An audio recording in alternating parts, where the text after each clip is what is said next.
اعوذ باللہ من الشیطان الرجیم بسم اللہ الرحمن الرحیم لقد نصرکم اللہ فی مواطن کثیرۃ ویوم حنین، اور اے مسلمانوں تمہاری اللہ نے مدد کی بہت سے مواقع پر، اور خاص طور پر یوم حنین۔ اب ظاہر بات ہے کہ یہ حصہ وہ ہے جو نازل ہو رہا ہے، جو کہ ہم کون سے رکوع میں پہنچ گئے؟ چوتھے رکوع میں پہنچ گئے، تو چوتھا اور پانچواں پھر وہ ہے جو ذی قعدہ سن 9 میں نازل ہو رہا ہے۔ تیسرا رکوع جہاں ختم ہوا وہ 2 رکوع ختم ہو گئے کہ جو قریش پر حملے کے ضمن میں اور مکے کی طرف اقدام کے ضمن میں جو رد و قدع ہو رہی تھی، اور وہ فتح مکہ سے پہلے نازل ہوئے سن 8 ہجری میں، رمضان سے قبل۔ اب یہ پھر وہی سلسلہ جڑ گیا جو 6 آیتیں ہم پہلے پڑھ آئے ہیں، ذی قعدہ سن 9 ہجری میں جو نازل ہوئی اسی کے ساتھ۔ اب ظاہر بات ہے کہ اس وقت جو ہے غزوہ حنین بھی ہو چکا تھا۔ لقد نصرکم اللہ فی مواطن کثیرۃ، اللہ نے تمہاری مدد کی ہے مسلمانوں بہت سے مواقع پر، ویوم حنین، حنین کے دن بھی کی، اذ اعجبتکم کثرتکم، جب کہ تمہیں اپنی کثرت پر ناز ہو گیا تھا۔ اب یہ بھی یہ نہ سمجھیے کہ سب مسلمانوں کو ہو گیا تھا۔ حضور جب فتح مکہ کے وقت آئے ہیں مکے میں تو 10,000 مسلمان آپ کے ساتھ تھے۔ پھر اس کے بعد آپ نے جب طائف پر حملے کا فیصلہ کیا اور اس کے بعد آپ میدان میں نکلے اور حنین کی جنگ ہوئی ہے تو 12,000 کا لشکر آپ کے ساتھ تھا۔ 10,000 وہ تھے اور 2,000 یا تو وہ لوگ تھے جو فتح مکہ کے بعد ایمان لائے، نو مسلم سمجھ لیجئے اسی وقت جو ایمان لائے، اور یا ابھی وہ مشرک ہی تھے لیکن چونکہ اب وہ رعایا ہو گئے مسلمانوں کی تو وہ بھی گویا کہ شریک تھے اس میں ان کے خادموں اور معاونین کی حیثیت سے۔ 12,000 کا یہ لشکر جب گزر رہا تھا ایک وادی سے، اور اس وادی کے دونوں طرف پہاڑیاں تھیں، تو جو تیر انداز تھے اور وہ بہت ہی نشانے والے لوگ تھے، تو انہوں نے مورچے بنا رکھے تھے پہاڑیوں کے اوپر، ان کے اوپر سے تیروں کی بوچھاڑ آئی ہے، تو یہ نشیب میں ہے، وادی میں ہے، اوپر سے بیراج آ رہا ہے، اس کے نتیجے میں بھگدڑ مچ گئی۔ بعض روایات میں تو آتا ہے کہ حضور کے ساتھ صرف 30-40 آدمی رہ گئے، علامہ شبلی نے یہی لکھا ہے 30-40 آدمی رہ گئے، لیکن سید سلیمان ندوی نے پھر اپنے استاد سے اختلاف کرتے ہوئے اسی میں سیرت النبی میں نوٹ دیا کہ نہیں 300-400 آدمی رہ گئے تھے، لیکن 300-400 آدمی بھی رہ جائیں 12,000 میں سے تو بھگدڑ بہت بڑی۔ اس وقت پھر حضور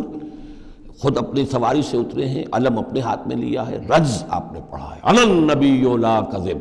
انا ابن عبد المطلب، میں نبی ہوں اس میں کوئی شک نہیں، چاہے یہ 12,000 میرا ساتھ دے تب بھی نبی ہوں، کوئی ساتھ نہ دے تب بھی نبی ہوں، اور میں عبد المطلب کا بیٹا یعنی پوتا میدان میں موجود ہوں۔ اس پر پھر یہ کہ آپ نے لوگوں سے کہا کہ پکارو الیہ یا عباد اللہ، الیہ یا اصحاب الشجرہ، الیہ یا اصحاب البدر، کہاں جا رہے ہو اے بدریوں، کہاں جا رہے ہو اے جو صلح حدیبیہ کے وقت جنہوں نے مجھ سے بیعت کی تھی موت کی، بیعت رضوان، کہاں جا رہے ہو؟ پھر لوگ پلٹے ہیں، پھر فتح ہو گئی۔ اذ اعجبتکم کثرتکم، جب کہ تمہیں اپنی کثرت پر ناز ہو گیا تھا، فلم تغن عنکم شیئا، تو وہ کثرت تمہیں کچھ نہ بچا سکی، کچھ کام نہ آ سکی تمہارے، وضاقت علیکم الارض بما رحبت، اور تم پر زمین اپنی پوری فراخی کے باوجود تنگ آ گئی، تنگ پڑ گئی، تنگ ہو گئی، ثم ولیتم مدبرین، اور پھر تم پیچھے پیٹھ موڑ کر بھاگے،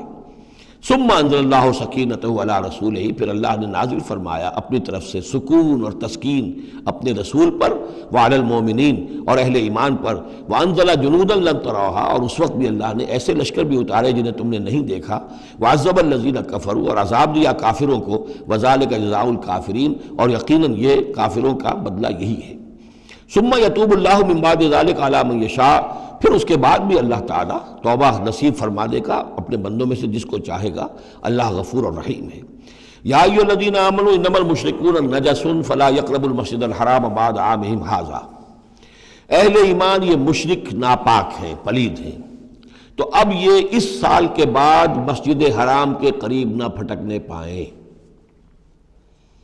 سن 9 کا حج جو ہے کھلا تھا مشرکین کے لیے بھی اور اہل ایمان بھی گئے، حضرت ابوبکر کی زیر امارت قافلہ حج مدینے سے گیا، حضور نہیں گئے، اسی میں اعلان یہ بھی کر دیا گیا اب آئندہ سال سے کوئی مشرک قریب نہیں آ سکے گا، نہ بیت اللہ کے، بیت الحرام کے، نہ حج کے لیے آ سکے گا۔ لا یقربوا المسجد الحرام بعد عامہم ھذا، اس سال کے بعد اب وہ قریب نہ پھٹکے مسجد حرام کے۔ وَإِنْ خِفْتُمْ عِلَةً، اب اندازہ ہوا ہوگا کہ یہ تو آتے تھے لوگ تو ہماری آمدنی ہوتی تھی، حاجی آتے تھے، قربانیاں کرتے تھے، کچھ اور نذریں چڑھاتے تھے، چڑھاوے چڑھاتے تھے، تو ہماری آمدنی ہوتی تھی۔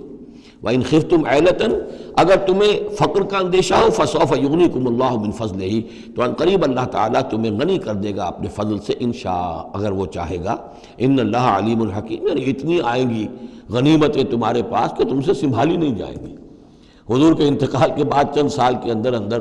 سلطنت فارس اور سلطنت روما اور وہاں سے جو سیلاب آیا ہے مال غنیمت کا، تو حضور نے تو یہی فرمایا تھا کہ اے مسلمانوں، اس دنیا سے جاتے ہوئے آپ نے فرمایا تھا کہ مجھے تم پر فقر کا اندیشہ نہیں ہے، مجھے تو اندیشہ اب یہ ہے کہ تم پر دولت کے انبار آ جائیں گے تمہارے قدموں میں، اور پھر تم اس دولت کی وجہ سے ایک دوسرے کی گردنیں مارو گے۔ صدق اللہ العظیم۔